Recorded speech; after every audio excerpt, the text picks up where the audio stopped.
Good morning. The Senate Judiciary Committee will come to order. Thank you all for joining us here today. We have on the agenda an informational briefing and discussion on potential legislation on orders and actions by public officials relating to vaccine passports, face mask mandates, gathering limitations, business restrictions, and religious gathering limitations. We have seen many of these across the state of Kansas these last couple of years, and committee wants to hear from you directly how that has impacted your daily life and how we can better be prepared for the future and have an appropriate government response if there is a need for one. So I want to first of all thank everyone. We have a crowded committee meeting room today. We have a lot of interested Kansans here, and I want to thank each of you for making the trip here, taking the time out of school or work or away from your families and your other daily activities and other business that you have. So thank you for that. There is potential legislation that will be worked on in this committee on Monday, March 7th. It is Senate Bill 541 that addresses a lot of these issues, which we are having the informational briefing and discussion on here today. So it's a big issue, so we divided it into two hearings where we could have more discussion on the issue. And we do have limited time. The committee ahead of us ran a little bit over. And then with the amount of testimony that came in, we have one committee assistant who has worked diligently, I think, with a lot of you to get us prepared for today. And we thank Ms. Kim Sage for that as well. And I think amongst you, I don't want to start naming names for who have been helping gathering the information because I'm afraid I would leave someone out. So if you want to self-identify, if you're speaking at the podium, that you were one of those folks, please do so. We do have a little bit of a shuffle around in the list of registered proponent in-person conferees, and I don't have an exact count, but it's about 20.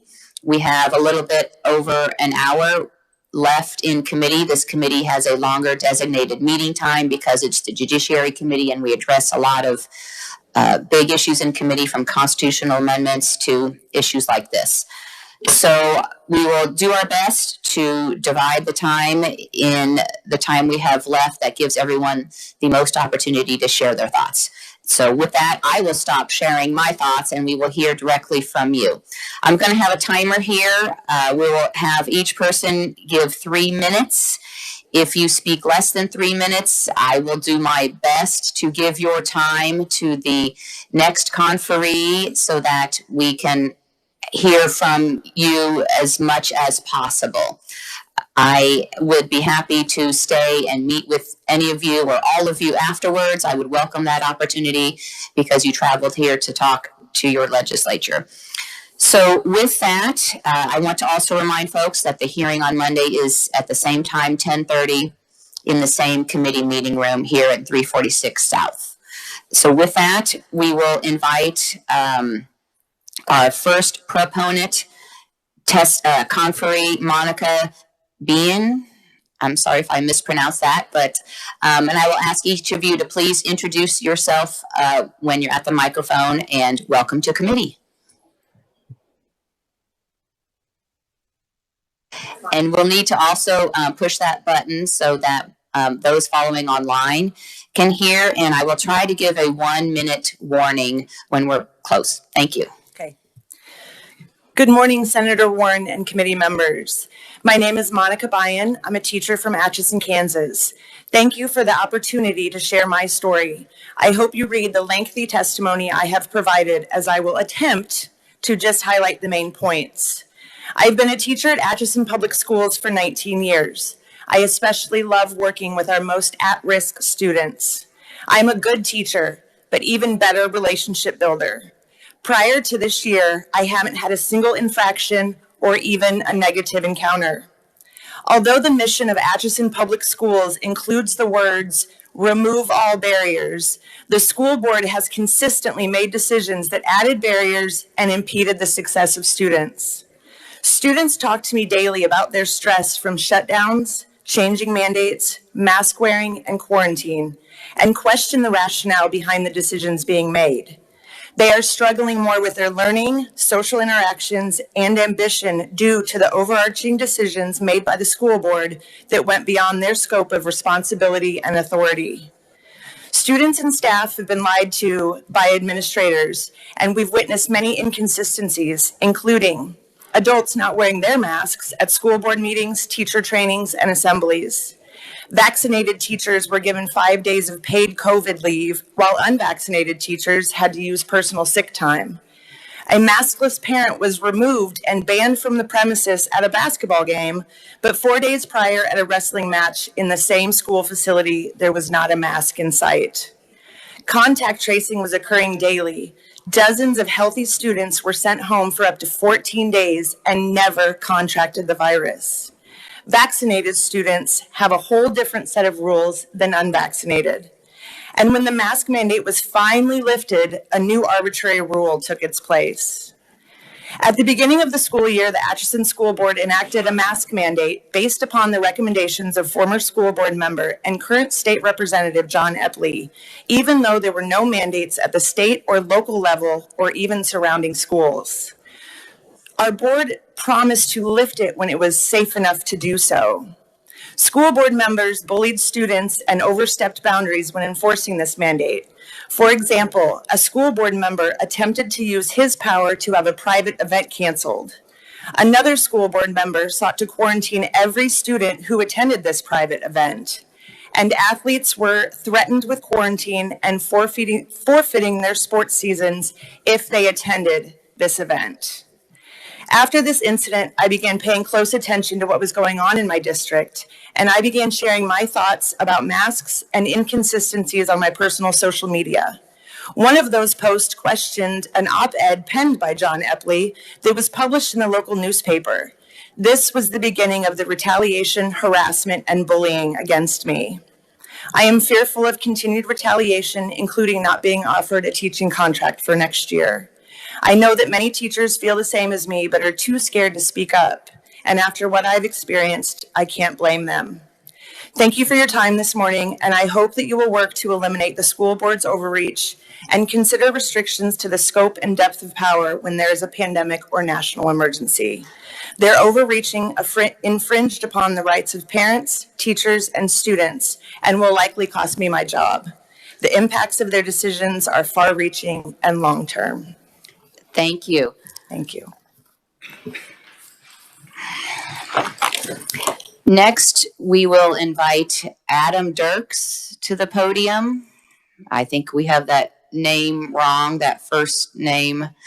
Is there Adam Dirks? Is there a different Dirks in the committee meeting room to testify?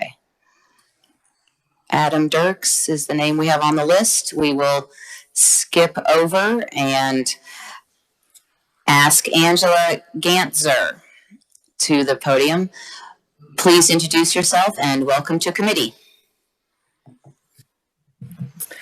Good morning. My name is Angela Gantzer, and I live in Shawnee with my husband, John, and our two sons that are in 6th and 4th grades in the Shawnee Mission School District. My 6th grader, Noah, has special needs. When Governor Kelly closed the schools on March 17, 2020, we knew our children and their educations would suffer immensely. The teachers did an incredible job despite all of the unique circumstances that were presented to them. Noah struggled greatly due to his special needs. Virtual participation was out of the question for him. He was not able to focus, he struggled with organizational skills, and my husband and I were not equipped to teach him.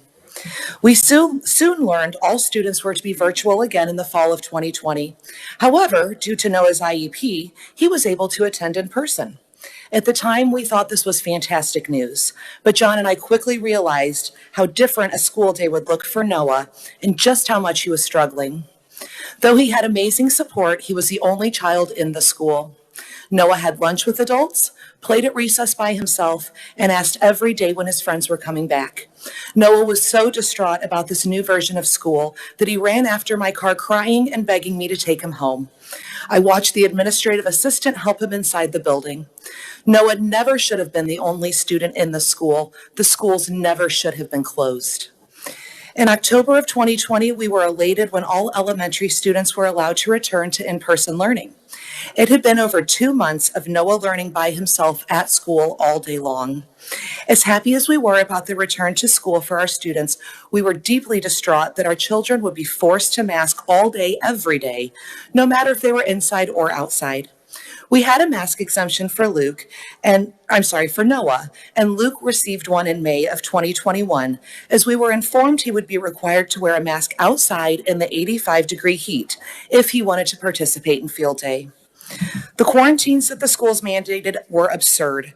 Our boys were forced to quarantine on 4 separate occasions, and not once did they test positive for COVID. After what seemed like an eternity, our boys were finally able to see some of their friends' and teachers' faces, their smiles and expressions on February 23rd, 2022, almost 2 years after the schools closed. Due to the mandates, Noah's speech and social skills have regressed in ways he will likely never regain. His favorite question is, "What did you have for dinner last night?" 1 minute. Understanding that question was not a problem prior to COVID, but now people have a hard time understanding him when he asks. Noah is devastated when people question him or ask him to repeat himself. His face falls and he tries again. Noah worked so hard to get to a place where people understood him. How much work will it take for him to get back there? We know so much learning was lost during COVID, and we know that Noah was not the only child affected that suffered due to these mandates. I often wonder how much work will it take for Noah and his friends to regain that loss. COVID has been a scary and deadly disease for some. However, our children never should have been the ones to carry the weight of potential spread in our community. COVID was never their burden to bear. Please stop this abuse from happening in the future. Thank you. Next, we have Sally Hemmer.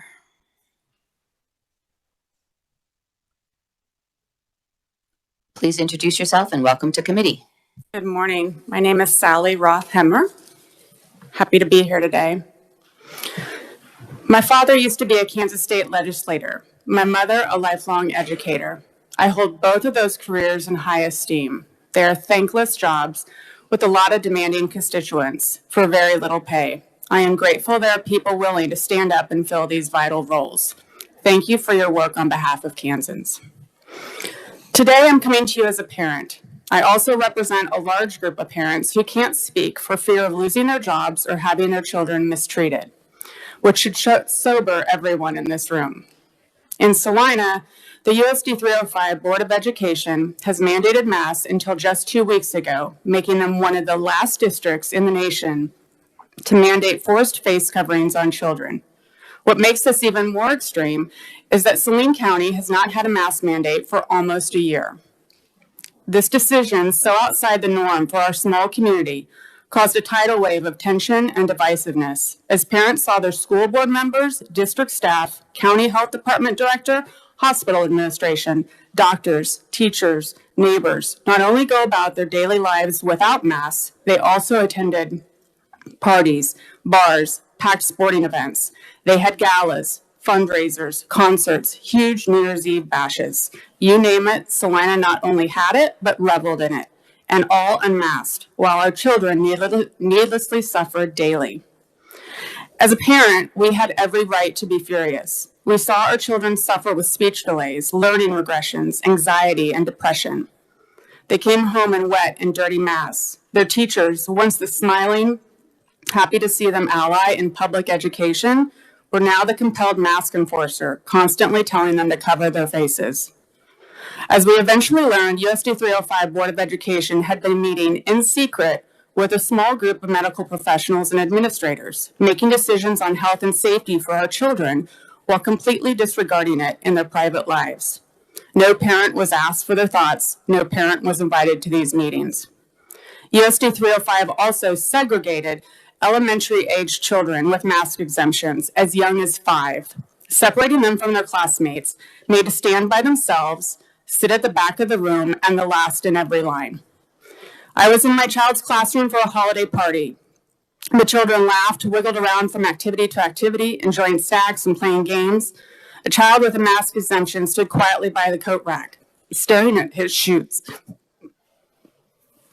used to being unable to participate. This sweet boy has autism and a respiratory condition, and USD 305 implicitly labeled this child and others like him as bad people, untouchable, and dirty. These kids will carry these experiences with them for the rest of their lives. This was purposeful bullying of children, sanctioned by the district, and it never should have happened. But it did, because of unfettered control, operating in secret, and making it difficult for others to access a local governing body. So I'm here today to speak for my children and for those unable to speak. We will never give up this fight. The moms, dads, grandparents, and friends of kids in Kansas will work tirelessly to fight for our freedoms. The majority of these people have never been political. Some have never voted before, but they do now and are asking for your help. Please support a parent's right to make medical decisions for their children and to rein in the abuse of power by boards of education. Thank you. Thank you. Next, we will hear from Brian Hansen. And after Brian Hansen, Rochelle Moline, and then Kevin Korb. Welcome to committee. Please introduce yourself. Thank you. My name is Brian Hansen from Pittsburgh, Kansas. I'm here to speak mainly about what has happened to my 17-year-old son the last year and the experiences he's went through and we have as a family. Our family was affected by the school's unauthorized quarantine on September 17th at 10:30 a.m. Our son was asked by the school nurse if he was COVID vaccinated. When he said no, she told him he needed a quarantine. It was explained to us how he was being quarantined according to a seating chart based on the day before in the 7th hour class that he was sitting next to, who tested positive that morning, the 17th. My wife and I went immediately to the school to address the administration. We stated how the school can, number one, we stated how the school cannot quarantine. They didn't have the legal authority. And that it had to come from the health department or the county health official. Our son pleaded that he was not even in class. Later, we found out by video surveillance that he wasn't in the classroom more than 1 minute, but yet he was being quarantined. Our son pleaded that he was not in class, sitting close enough, long enough, or considered a close contact. He even mentioned he could prove it, yet administration did not allow his case to be heard. After a very confrontational conversation from both sides, us and the administration, the school decided to have the county sheriff, SRO, explain to us that we were now trespassing and we would be arrested if we didn't leave immediately. That night would have been his first varsity football game of the season, because he had already had a car accident a few weeks before and had a concussion. The airbag went off, gave him a concussion. He was excited about that being his first game since he had missed a couple already. He was devastated. We then decided to fight legally and hired an attorney. Filing against Crawford County Commission and the Crawford County Health Department. Our local judge set the court appearance for the morning of Friday, September 24th. Our attorney advised us to go ahead and have our son tested for COVID on Wednesday, September 22nd. He obviously was negative. At the court appearance on Friday that was supposed to have been listened to about a wrongful quarantine, once the judge found out that he was negative, he said this meeting is over, this court date is over. 1 minute. It is considered a moot point and just go back to class. This continued on through basketball season, and he was also quarantined once through there. And they said the good thing is we found out that the person was positive 5 days sooner, so you only have to stay home for 5 days. This has been tough on not only my son, but my family. He goes to class. Teachers have this last year said, why don't you just go ahead and get the shot? It'll stop all this. Administration virtually doesn't even talk to him. Once we hired an attorney, our school district's policy, 250's policy, was basically don't engage with the parents or the student at school at all because they're litigious. So from that point on, it's been, he goes to class, he comes home, has very little communication with administration. After having gone through all this, there was a time that Garrett had a very dark period when he was in his first quarantine. Mr. Hansen, I'll need you to wrap up, please. It's heartbreaking to see how our son has endured all this unnecessary hardship just to go to school. Time after time, friends he attends school with have tested positive, yet they've been vaccinated and boosted. He's the only one that's had to deal with this. We'll need to move on to the next conference so we make sure everyone has time. Thank you very much for your testimony. Next, we have Rochelle Moline. And we're working at about 3.5 minutes for each conferee because I know we all have a lot to say and to try to fit everyone in. And we're not starting the clock till you're at the podium and have the microphone. So again, just trying to maximize everyone's time. So with that, please introduce yourself and welcome to committee. My name is Rochelle Molina. Thank you for allowing me to speak. I'm from Pittsburgh, Kansas, where my 4 kids attend public school. On a Sunday, I took my 6-year-old daughter to the ER because we were worried she might have appendicitis. The first thing they did was do the brain swab to check for COVID, and she came back positive. That was enough for them to pronounce everything she felt was due to COVID and send us home. They also informed the county health of the COVID positive child. School policy following county guidelines, which are really just KDHE guidelines passed through, required my positive but otherwise healthy child to stay home for a number of days and my other kids to stay home for an extra 10 days or enroll in the Test to Stay program. I've seen enough healthy kids test positive that we were not taking part in the Test to Stay scam. Tuesday, I was telling a friend about this, and he suggested I get a confirmation test at the health department, so that Tuesday, because my daughter didn't have any symptoms. I did that, and it was negative. The county health department nurse said that the negative test didn't count because it wasn't more than 24 hours after the positive test, so it was invalid. She said I needed to get 2 negatives at 24 hours and 48 hours after the positive test to count. Nobody told me this ahead of time, so how was I supposed to know? I shared all this with my kids' school. The school nurse, principal, and assistant superintendent all agreed my kids can come back to school without restrictions. So I took them back that Wednesday. That lasted about 2 hours before the principal called and said I needed to come get them because the county health department says they need to stay home. Official county policy is that schools are free to make their own decisions, but in this case, the county decided what the school should do.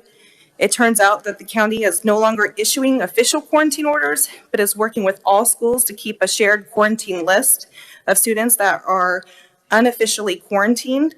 My healthy kids' names ended up on that list because of their positive sister, got listed in spite of the negative test, and someone added her siblings to the stay home list. We don't have the whole story, but the school found out and the kids were on that list and felt like, it was the county ordering those kids to not attend school. So they had me come get the kids. My kids are all back in school now. None of them ever got sick. The county health department says that they only make recommendations to the schools, and the schools say they follow county guidelines. 1 minute. My healthy kids somehow ended up on a quarantine list. That's not a quarantine list, but is used as if it has legal power of a quarantine order to automatically remove kids from school. Nobody knows how the kids got on the list. Nobody knows how it happened, but somehow my healthy kids were ordered to remove from school because the school thought the health department had legal power to force the issue while the county just shrugged their shoulders.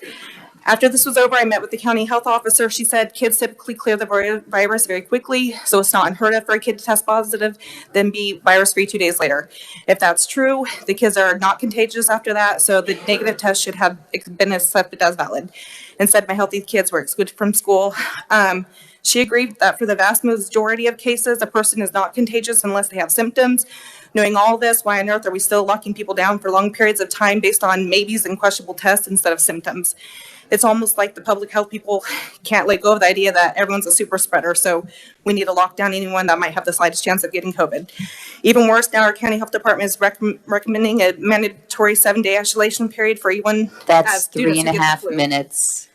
This needs to stop now. If we could just go back to, stay home if you're sick and, that. Thank you. Thank you. Next, we have Kevin Korb, and after that, we will hear from John Anderson and Catherine Andrews. Please introduce yourself and welcome to committee. I'm Kevin Korb from Salina, Kansas. And what I want to talk about is the powers of cities. And I think that's been overlooked in a lot of the legislation, specifically SB 40 that was passed last year. And I've read the new SB 541 that's being considered. And I think a lot of it assumes that emergency powers are carried out by counties and school boards and entities like that. And we had a situation in Salina where our Salina City Commission didn't agree with the county's decision to not impose a mask mandate on citizens. And so the city commission passed an ordinance using their constitutional home rule authority to enact a mask mandate and make it criminally enforceable. And so we had to deal with that for almost a year, I believe. And I'm here to tell you there's no remedy in law for us right now that I know of. I tried to sue them. It was immediately dismissed. And then a group of citizens got together. We got a petition to limit the city's authority to do that. And they're challenging it in court. And it's the ordinance that we passed by petition has stayed right now. And that petition was passed with, I believe, a 16% margin of majority of the citizens. So it's something the citizens want things to be run a certain way, and 5 people on a city commission can sit there and say, no, we know better than you. And that's something I'd like to see fixed in legislation, particularly if a city doesn't have its own disaster agency, which I think there's few that do. Maybe Wichita has one, but most disaster agencies are county-based. So if a city doesn't have one, I would like to see their authority to enact ordinances during a state of emergency limited, or at least give citizens a way, maybe through referendum with a lower bar than regular referendum, to override their decision. Because if a majority of citizens don't want to be ruled in that way, then we should have a remedy to put a stop to that. And so that's really what I'd like to see come through this bill or some other bill. Thank you. Next, we have John Anderson. Please introduce yourself and welcome to committee. Thank you. My name is John Anderson from Prairie Village. I have witnessed a very close friend's daughter who was going to go to Blue Valley South High School. In her first year, the anticipation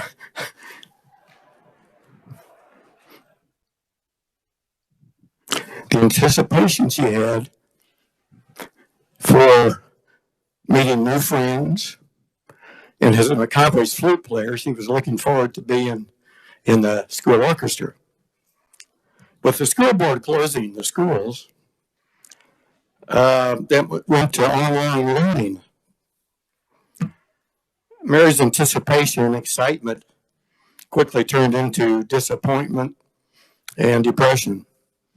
Her depression got to a point where her parents felt it was necessary to take her to receive some professional counseling, which they did. And that was at no small expense. On a couple of occasions, I asked Mary to tell me about her online classes and what she felt about them. And for the most part, she would simply shrug her shoulders, look down at the floor, and say they were boring and not challenging. This was a very bright girl who basically lost a year of education. And she commented that she had several friends that were in the same situation. The school board should not have closed or caved for political pressure.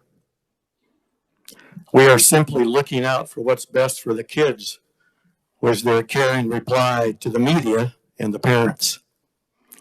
They should not have closed the schools. They should have allowed the parents to have the freedom to choose what was best for their own kids.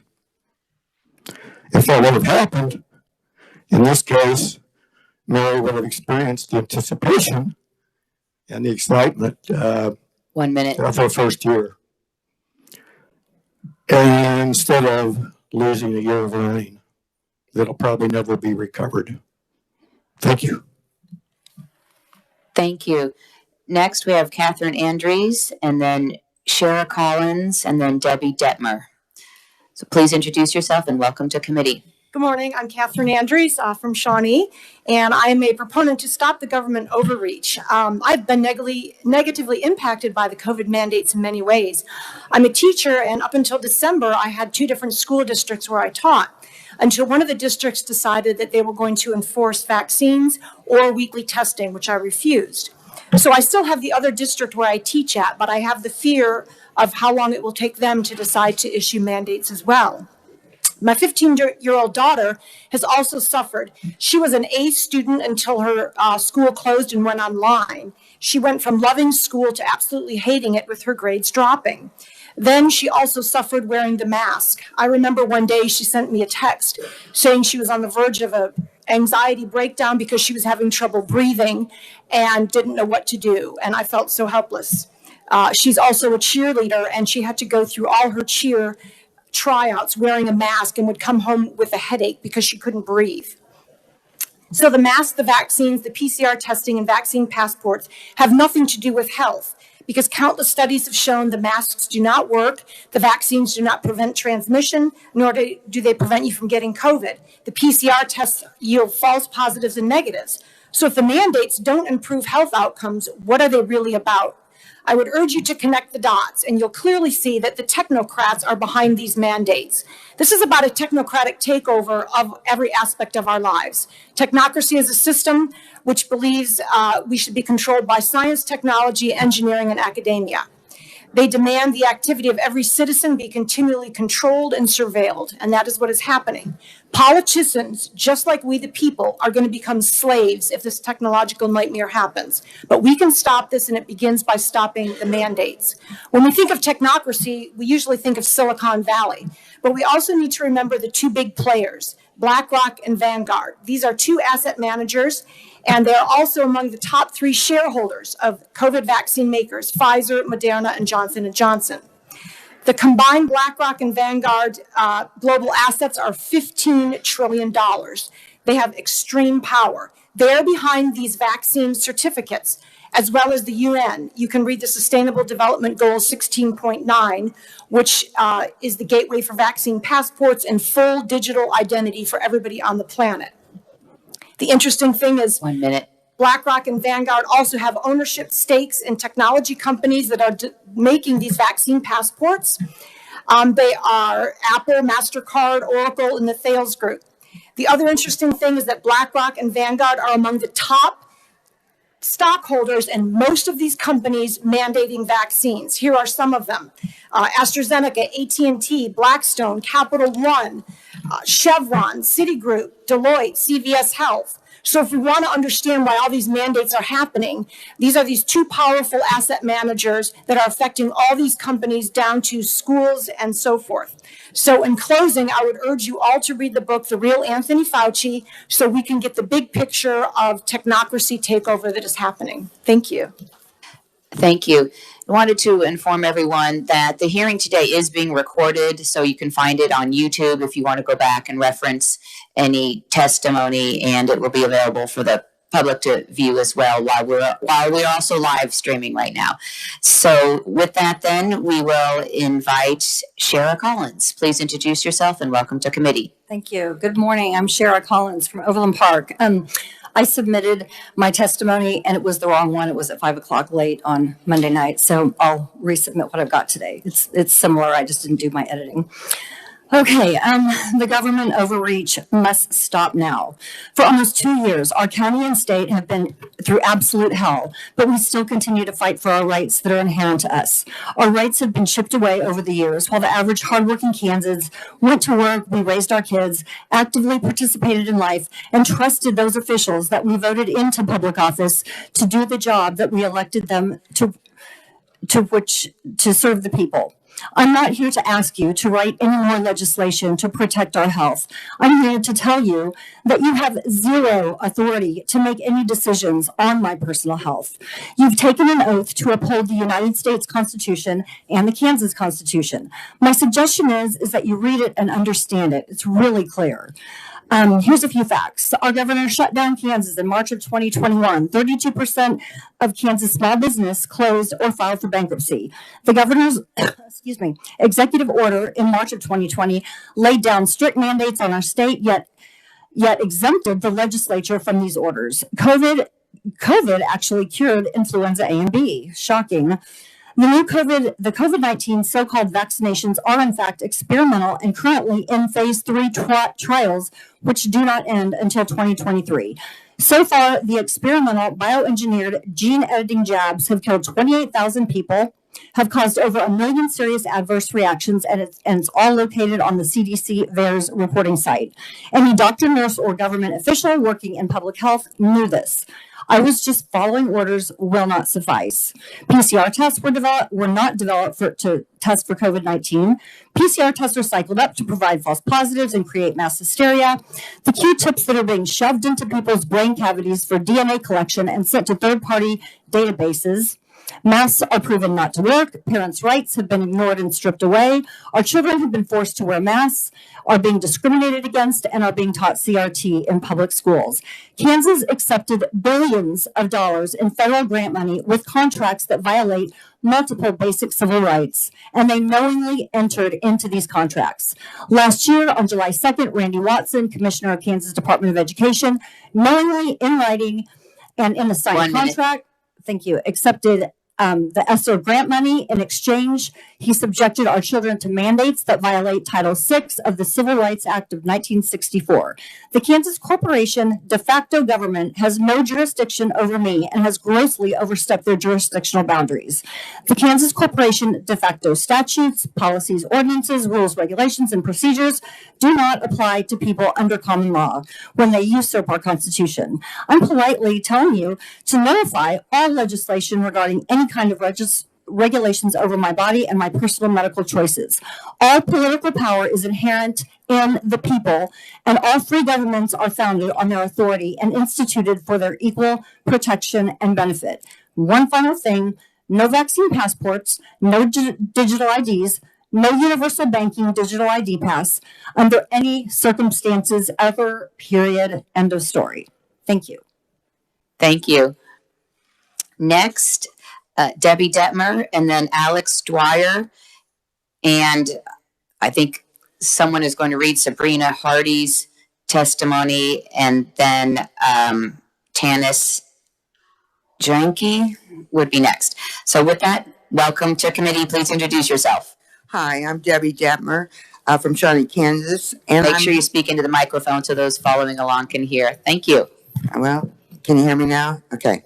I'm Debbie Detmer from Shawnee, Kansas, and mandates are not laws, and these mandates by the governor deciding who was essential and who was not can now be seen to have had little to no real impact on the virus, but a detrimental effect on small businesses, families, and our children, and created a mental health decline as well.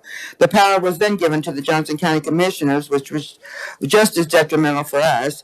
They are still following Governor Kelly's masking, distancing, testing, and pushing for vaccinations, keeping restaurants restrained and causing more financial crises to prevail.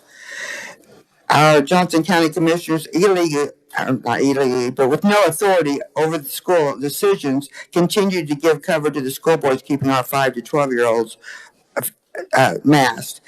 And that was ruled by Judge Mason in Johnson County versus Johnson County Commissioners. Shawnee Mission School District in Johnson County has even opened up clinics to push these vaccinations to our children. And we have kept all of our children masked except for one day for middle and high school for the whole 21-22 school year until last week when the Johnson County Commissioners dropped their mandates. So now Shawnee Mission School District masks optional for K-12, but has a threshold of 3% for COVID absences and a 5% for all absences of illness.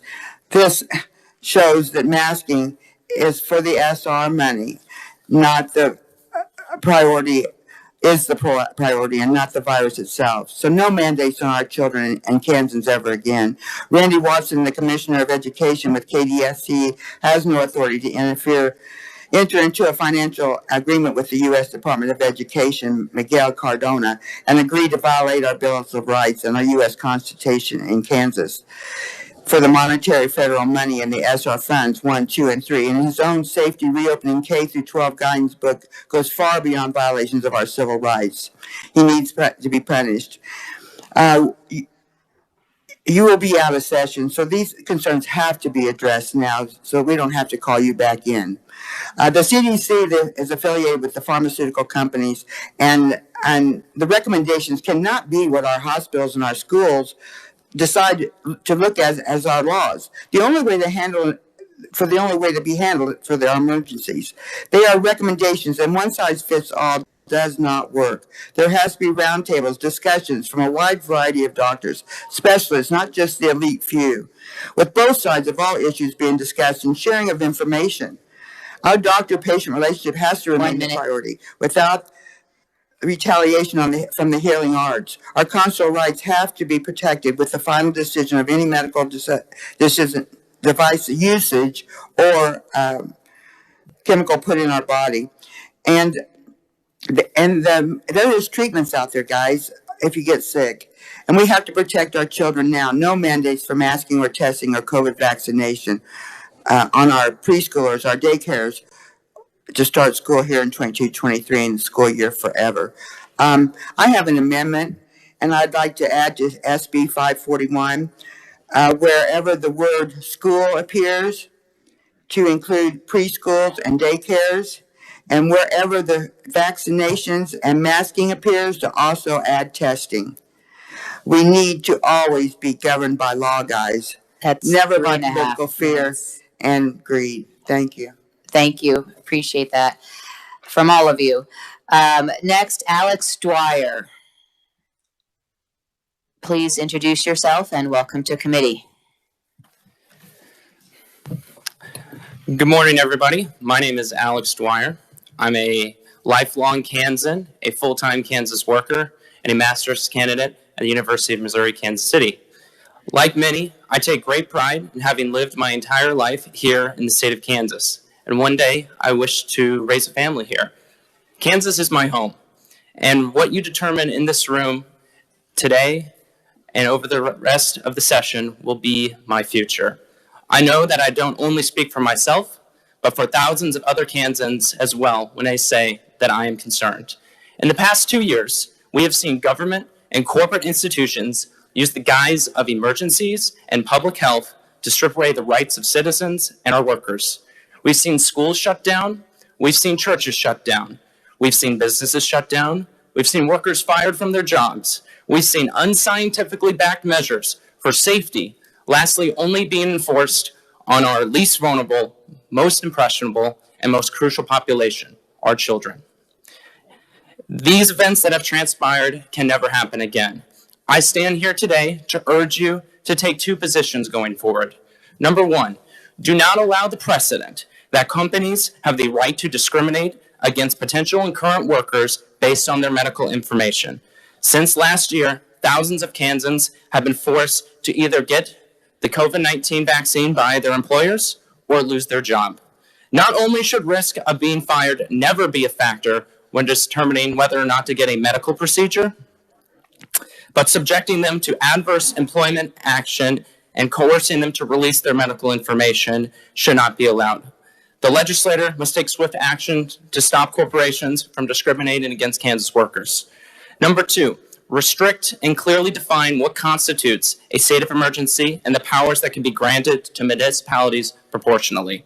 We've seen many cases over the past 2 years of mayors, school boards, city councils seizing Orwellian control that they did not possess, that has sent our education standards plummeting, turned our economy into shambles, made the cost of living skyrocket, and torn apart our social fabric.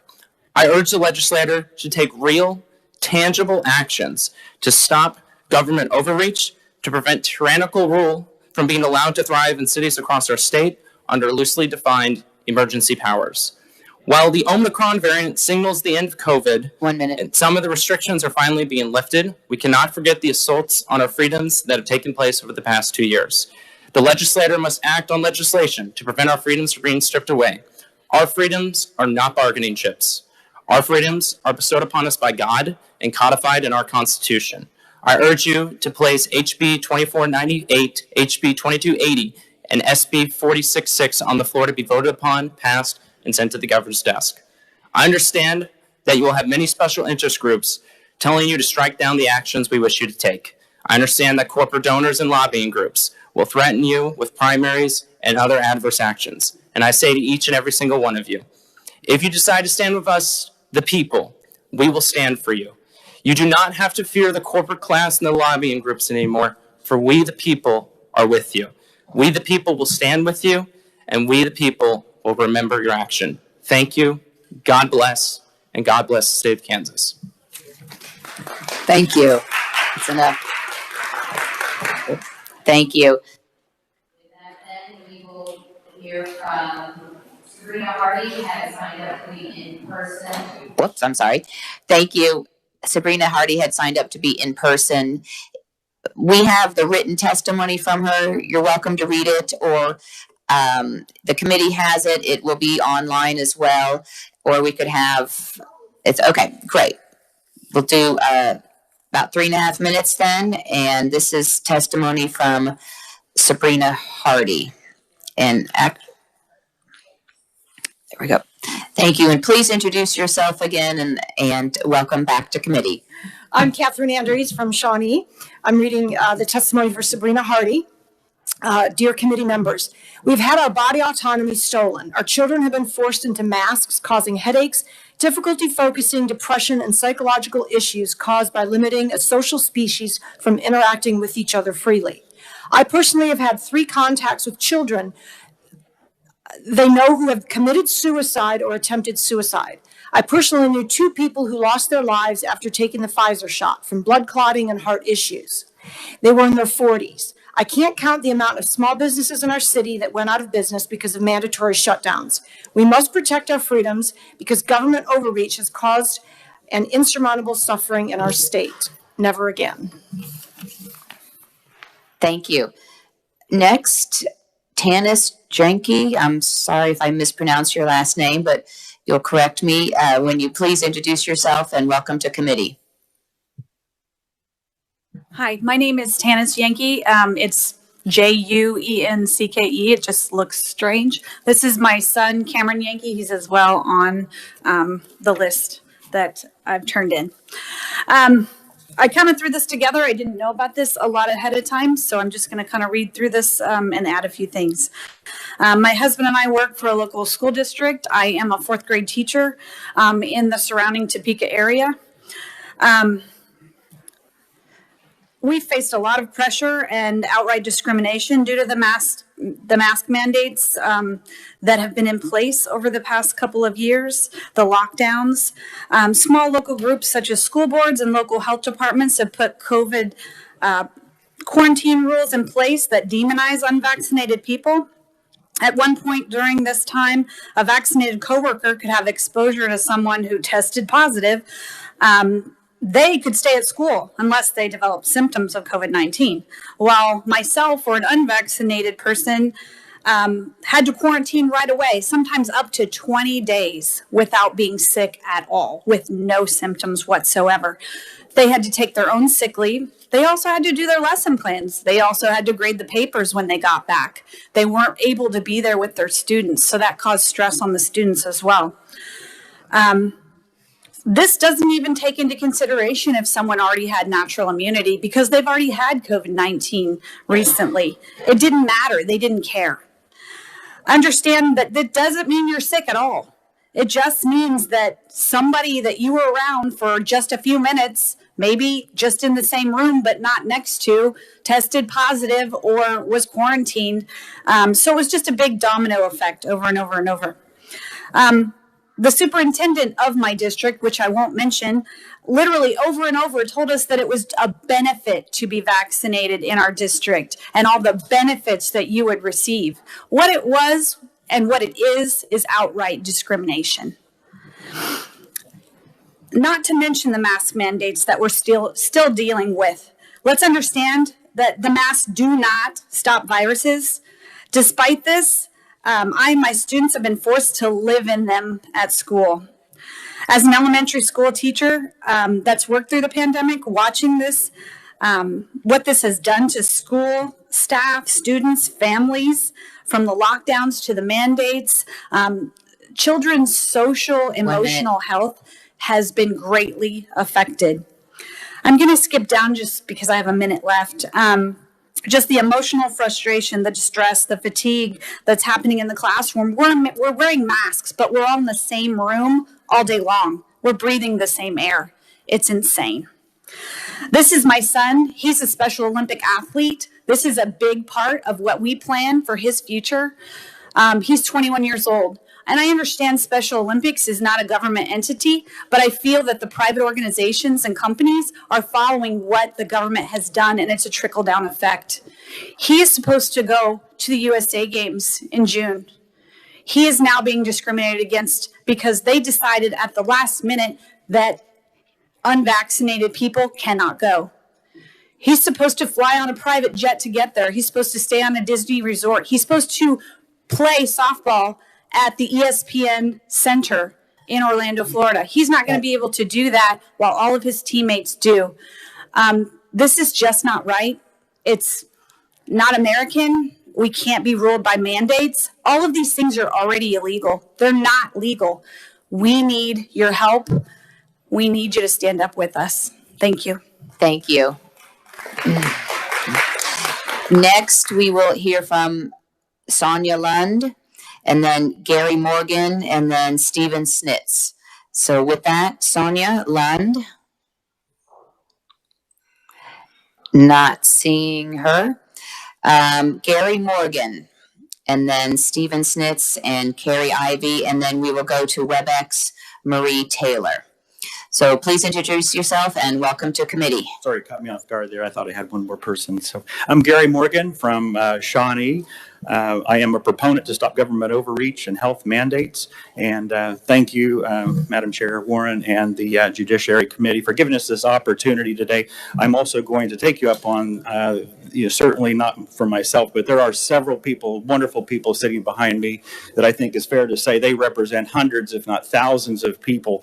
What I plan to do after this session is over here, in 2 days' time, we have 500 postcards to deliver to this Judiciary Committee in 2 days' time.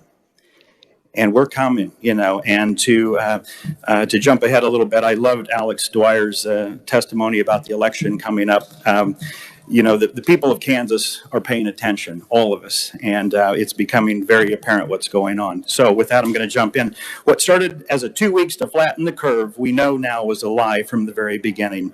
The resultant federal government overreach, all in the name of keeping people safe, was just a ploy to spread fear and misinformation. When coupled with lockdowns and masks, has brought the world into a mindset of conformity and government knows best. From there, nearly all levels of government, school boards, city councils, county commissioners, took immediate actions to implement decrees which were mostly not even constitutional, but were justified by simply stating we have never faced such a thing.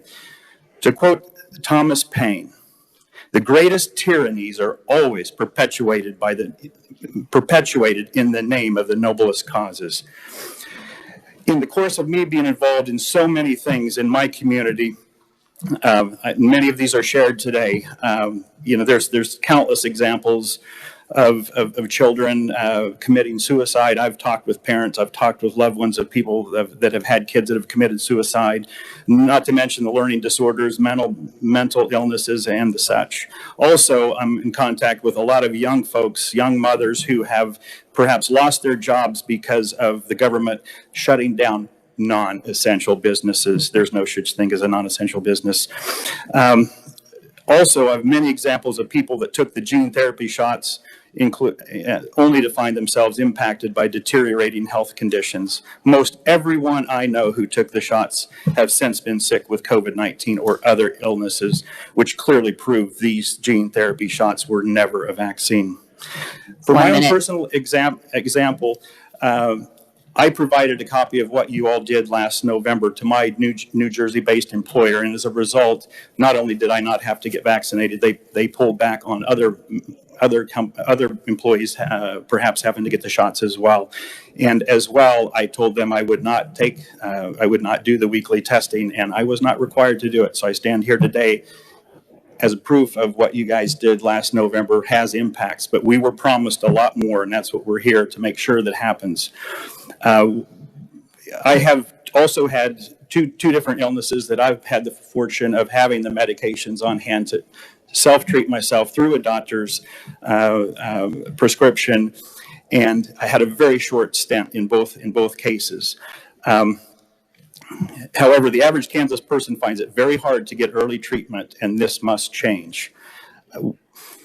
It's clear that our medical institutions, KU Med pharmacies, and our own KDHE are strong-armed by three-letter federal agencies that are ultimately manipulated and controlled by Big Pharma, and as someone else mentioned, BlackRock and Vanguard. We're at 3.5 minutes. Okay. Please support these bills. Do your jobs. We will make sure that we get this passed, and we will also remember what happens in these next few days coming in November. Thank you. Thank you. Next, Stephen Snitz. Please introduce yourself and welcome to committee. Hello, I'm Steve Snitz. I'm from Prairie Village, Kansas, and I'm a grandpa. And so what that means to me, as far as this hearing goes, is I have perspective over a wide range of flyover country families that live here, and I'm going to focus on that. It's a tragedy for millions of people, but I'm going to focus on the families. So first of all, were we dealing with an emergency? Well, I don't think so, but since we only had information from the authorities and the media, and it's all one-sided, I don't think we know. Okay, that's why we want a choice in this matter, and not to rely on these authorities. There was no process in declaring an emergency. There was no citizen involvement. Do what I say. All right, so this has been a tragedy on families, and the tragedy has been not the COVID-19, it's been the authorities' handling of the COVID-19 process and what we're supposed to do about it. First of all, they purposely chose the word vaccine for these shots. They are not, even today as we stand here, a vaccine. They are shots. They're an experiment. We are the experiment if you took it. I will not take that shot, any of them. There are well-known side effects that have been dominated. Those are the arguments why people say, you know what, I want to wait to take that shot in case it's needed, okay? Children, the effect on the children, my God, what we have done, what the authorities have done to our children. 2 years lost. I challenge here today, this committee and the Board of Education in the state of Kansas, give these kids the state test unaltered and see how they do. See how much they've actually lost in where they should be in their development. I can pretty much guarantee you it's all or most of the 2 years that this crap's been going on. Let's get these test scores. Okay, let's find out the test scores. If they've already done it, fine, do it again with the original test, not the one you've doctored up to make the scores look better. 1 minute. Okay, thank you. We still don't know the long-term fallout on our kids on what's been done to them with these masks, not being able to see people's faces, the quarantine, all this stuff. We don't know how that's going to turn out. Okay. Families, my goodness. Because I have 4 grandkids still in various stages of schooling, I have heard about, witnessed, or otherwise become aware of, and this is right here in Kansas, job loss, divorce, homelessness, parents being abused. I got fired, and not only that, the termination document used the word insubordination because I didn't get vaccinated. And that was grounds for the Kansas Department of Labor to not grant unemployment. So that is an attack, a personal attack on a person. We're at 3.5 minutes. Rights, and so on. Thank you very much for listening. This is all about rights. It's not about COVID at all. Zip. Thank you. Next, we have Carrie Ivy and then Marie Taylor on WebEx.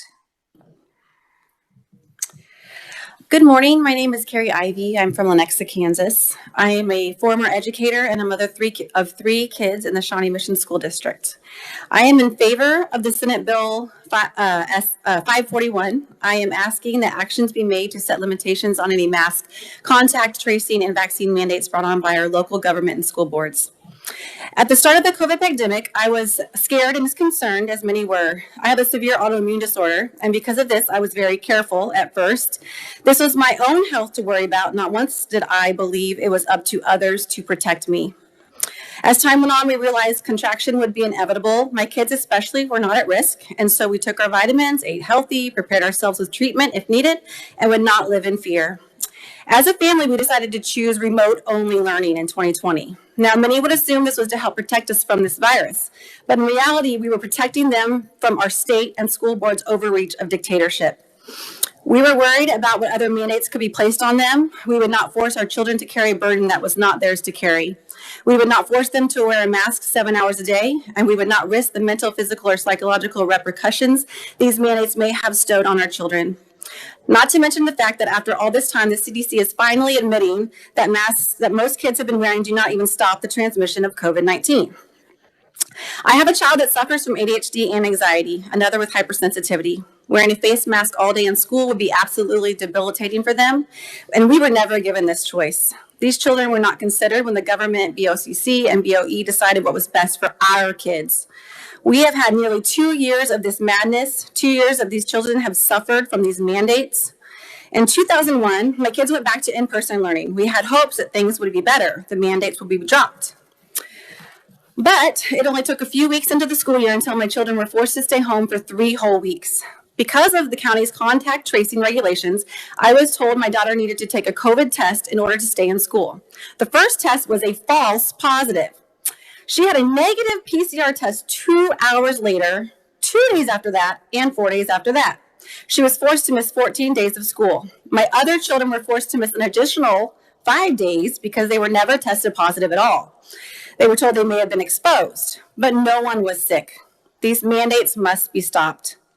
As the COVID-19 vaccines have become available and forced upon many to keep their jobs, we fear that our children may once again be subject to the government overreach. Will the state try to mandate these experimental shots on our children? A shot that has caused myocarditis in the young children of 2 families that we know, a shot that has paralyzed a family from the waist down, a shot that has shown in studies to cause an increase in cancers, neurological issues, blood clots, and more unknowns that have yet to be discovered. Considering the trend of inflictions that have been imposed on the youngest among us, I'm concerned that this fear, which so many of us parents have, will become a reality unless you take the steps to set statutory reforms. Please consider reining in local government and school board public health authority. Thank you. Thank you. Next, we will have hearing a testimony from Marie Taylor, who is on WebEx. Please introduce yourself and welcome to committee. I'm hoping you can hear me all right. My name is Marie Taylor. Go ahead. Great, thank you. My name is Marie Taylor, and I live in Baldwin City, Kansas, with my husband and two sons. Baldwin is in Douglas County. So I absolutely agree with everything that's been said here in this committee.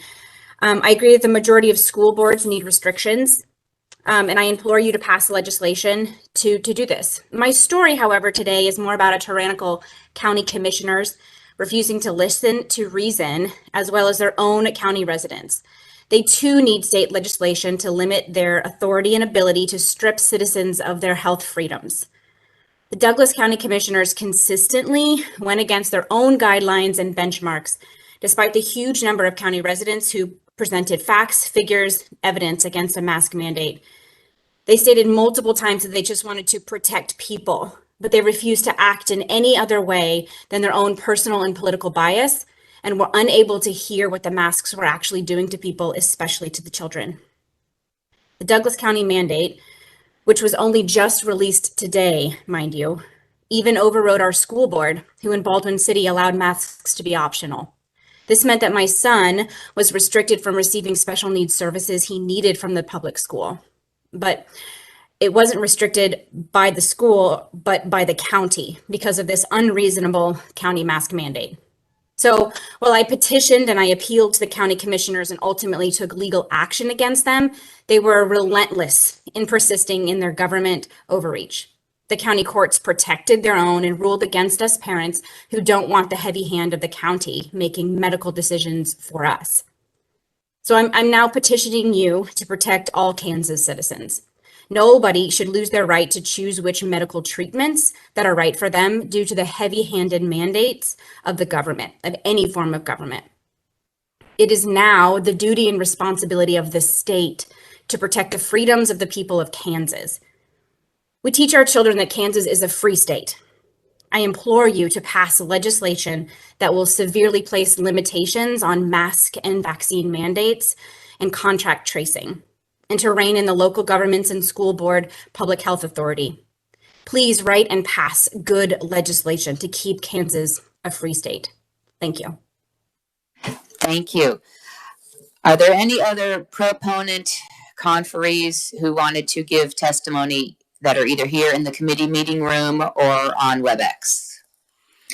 I don't see any. The written testimony of those that we have heard from in person will be distributed to the committee meeting members. Again, that is also online, and I thank everyone for the logistics that it took to get that here and appreciate that. We do have proponent written only testimony from the following: Elise Andrews, Carrie Barth, Brett Buell, John Bears, Jennifer Cox, Tammy Dorr, Gina Elbrader, Andrea Erickson, Rose Geringer, Denise Gibson, Elizabeth Groff, Jennifer Guthrie, Colleen Hall, Beverly Hoskins, Thomas Hoskins, Jeffrey Jansen, Mary Kay Cunard, Sharon D. Lavenier, Linda Levine, Timothy J. McCabe, Lisa McMahon, Carissa L. McMullen, Marnie Mills, Janelle Monk, Jill O'Connor, Michael K. Perry, Crystal Peters, Caroline Rayfelt, Jared Schiffman, Lauren Schiffman, Kay Shirley, David Simpson, Shanna Simpson, Ann Spitz, and Kirsten Workman. I think that is inclusive of all the written testimony that the committee has received by the deadline, so appreciate that from everyone. We do have one neutral conferee who is here to testify in person. Please introduce yourself and welcome to committee. Thank you, Madam Chair and members of the committee, for allowing me to speak today. My name is Nick Reinecker. I'm a private citizen from Inman, Kansas, and I'm here to provide neutral testimony on this informational hearing, hoping that the people in the gallery will know what the deadlines are to submit testimony for Monday's hearing. I did submit testimony for 466, so I just kind of improvised it a little bit. One of the things I want to make very clear is I'm a proponent of local control, meaning the school board is the closest elected officials to the people, and I think that they should not be hindered when they're doing their business. And the citizens of that district are the people who are supposed to make sure that they're doing what they're needing to do. Also, the sheriff of the county is, I believe, the most important person in these conversations. Whether or not that sheriff decides that he's going to take a posse and go up against the National Guard if they decide that they want to mass vaccinate members of their county or quarantine the county, then it should be dealt with through law enforcement apparatus such as that. I'm against socialism. And, you know, March 2020, the restaurant that I run with my wife was shut down by police officers, and we had some decisions to make. At the same time, alcohol was considered essential, and alcohol businesses were considered essential, but the free exercise of religion was hindered during this time.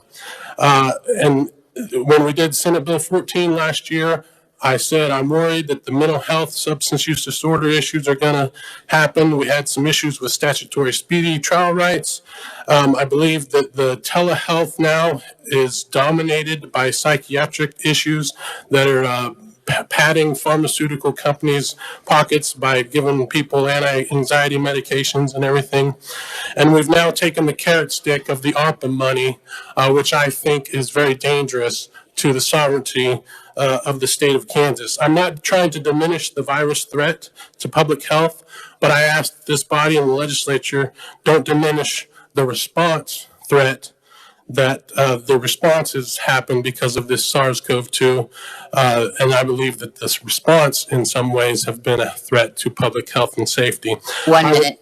I would like to, I didn't get this handed in, but if you go, the role of law enforcement in public health emergencies put out by the Bureau of Justice Assistance and Police Executive Research Forum, a group of progressive law enforcement people there, and in there it talks about law enforcement's role during in mass vaccination and preventative measures, and in the back there's some other stuff. I can give that a copy to the committee assistant so it can be handed out to all the deals. And I did go through a school case in my town, but I stopped it at the district level because I do believe in local control. I do have lots more to say, but in the interest of time and the committee, thank you for allowing me to speak today, and stand for any questions if there's such a thing. Thank you. Are there any other neutral conferees in the committee meeting room or online? Not seeing any. Do we have any opponent or other individuals in the committee meeting room or on WebEx who would like to provide testimony? Not seeing any, then I would open it up if any committee members want to make any comments or have any particular questions before we wrap up. I know we are running up against our end of our committee meeting time, but yes, Senator Baumgardner. Thank you so much, Madam Chair, and thank you for this hearing today. I want to start by saying thank you, particularly to the parents, because I always believe that you are the most important advocate for your children. So thank you for your testimony. Thank you to the educators and friends, because you are that strong support system. Have to give a shout out to our RU. So thank you for speaking out. For those of you that don't know, that's going to be Alex Dwyer. So thank you and congratulations on your pending master's degree. My question is very specific, and it is for, let's see, Mrs. Hemmer. Sure, please come up to the podium, and when you answer your question, please reintroduce yourself. Thank you. You included in your testimony about the, it says that your school district, 305, Board of Education has been meeting in secret with small groups of medical professionals and administrators. So did they do that at board meetings in executive session, or did they have like a majority of the board meeting? Do you know how that was going on? Yes, so again, I'm Sally Hemmer from Salina, Kansas. Thank you for your question and your interest in this. We found out at a December school board meeting, the superintendent mentioned the opinions of what she called a medical advisory group. This was the first time I had heard of it. So we, through my attorney, requested records regarding that.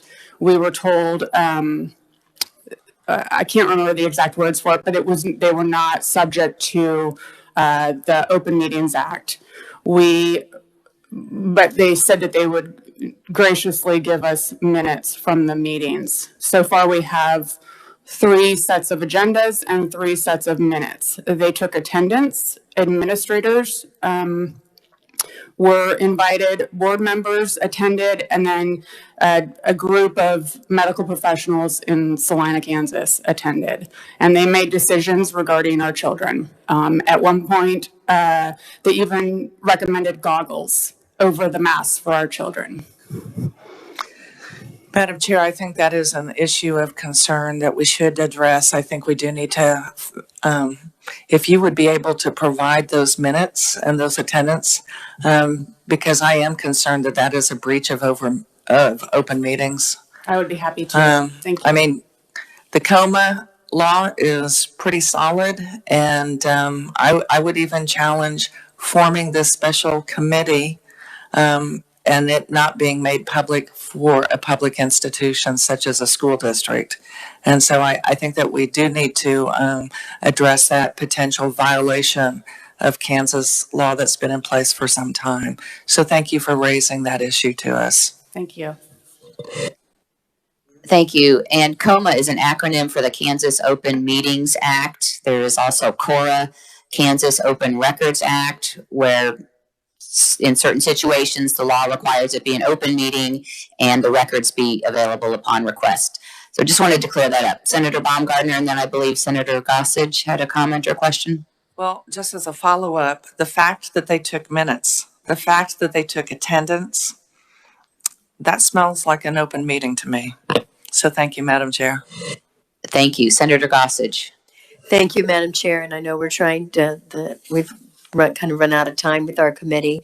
I too want to echo thank you all for being here. Some of you came a great distance, but you still had to take time out of your day. You wrote lovely testimonies and the stories are heart-wrenching and we really do appreciate it. Some of you know I'm a former classroom teacher. I was trying to just imagine what it would be like to try to teach in a mask and have my children in masks, because so much of the time you read their lips, can see what they're saying, just trying to understand what they're saying. They're trying to understand what you're saying. I can't even imagine what those obstacles would be. So again, those of you that are teachers, I applaud you. Thank you so much.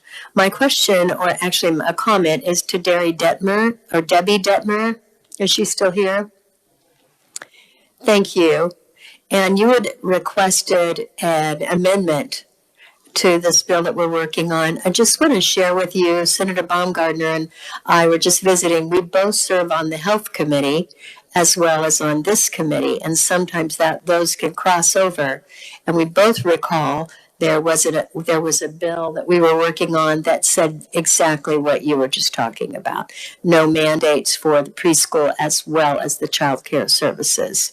So I believe that that's already addressed, but if not, we will certainly take a look at that. Thank you for bringing that forward. Please, Ms. Detmer, please introduce yourself and then go ahead. I'm sorry, this is Debbie Detmer, and thank you for asking the question and addressing my amendment. So you're saying it's addressed in Senate Bill? It's addressed in another bill. Oh, another bill. Which one? Right. I will look that up. Okay. That should be available to you through the chair. But we were both discussing it. It's hard to remember sometimes to which committee things came forward and then which bill that was a part of. But we both recall that we had addressed that and passed that. So I think 2498 might have been. I don't know. Well, I'll check into it too. Okay, thank you. Get back to me. Thank you. And thank you for the mention of that. And thank you, Madam Chair. Committee, yes, Senator Thompson. Thank you, Madam Chair. Just very quickly, again, thank you all for being here. This sort of effort takes time, effort. I know it's tiring and discouraging at times, but I want you to know we're listening, and please, please, please keep it up, because This is not something that gets fixed overnight tonight, but the pressure on legislators needs to continue. And I might note that I only see one reporter in this room, Madam Chair. Throughout this entire thing, the press in general has tended to ignore this side, the people who are actually living these stories. And they seem disinterested in knowing this side. And it's frustrating, angering to me that that's the case. And so I appreciate their efforts, because without their efforts, we just wouldn't be hearing these sorts of stories and this information that we need to make good decisions. Thank you, Madam Chair. Thank you. Senator Pyle? I was going to say thank you for coming. Appreciate everything you said. And because of a lack of time, all that I would like to say, I don't have time to say. So thank you. We could grant you a minute or two if that would help. It's longer than... For a little bit, I'll start off because, listen, folks, we're in a time in our country, you better know what you believe, and you better know what the enemy believes. And if you haven't got a Communist Manifesto and you haven't read and studied Marx or Nietzsche, you need to. I'll stop. Thank you, Senator. Yes, Senator Gossage. Thank you, Madam Chair. And I meant to follow up. It's kind of hard to follow up Senator Pyle sometimes. But I will just say that I do agree, and I think most of us on this panel agree, with local control.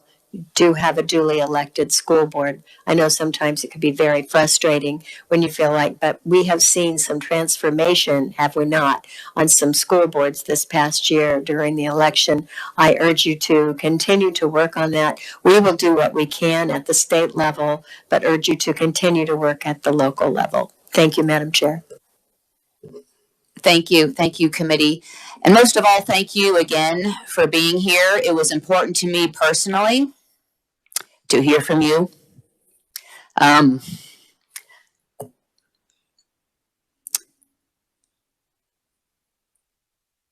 myself have 4 kids, 2 of them in high school, in public schools. Sorry, 1 of them a middle schooler. And so the mandates have impacted our family personally. So, take a minute here, sorry.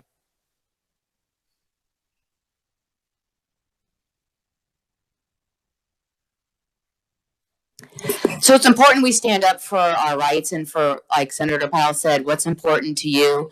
And I thank you for being actively engaged. I think these 2 years have shown that we need to pay attention. I think state and local government is more impactful on our daily lives than some didn't realize before. So it's an honor to hear from you and what your story is and how it has impacted your family. Thank you for taking time. Like I said, you have been heard. You have been heard today, and this has been recorded for others to hear as well. We will have a hearing on Monday. I want to specifically thank those of you that I personally know who are in the room. I know a lot of you. It's nice to have you here, and I've met a lot more of you here today. So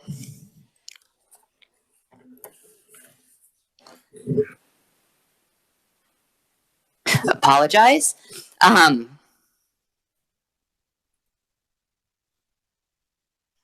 We face a lot today in our country from the left, and I will say, quite frankly, from in all areas. So please speak up when it's important to you. Pay attention, and I thank you for the respect you have shown each other here today, for the respect you have shown the committee.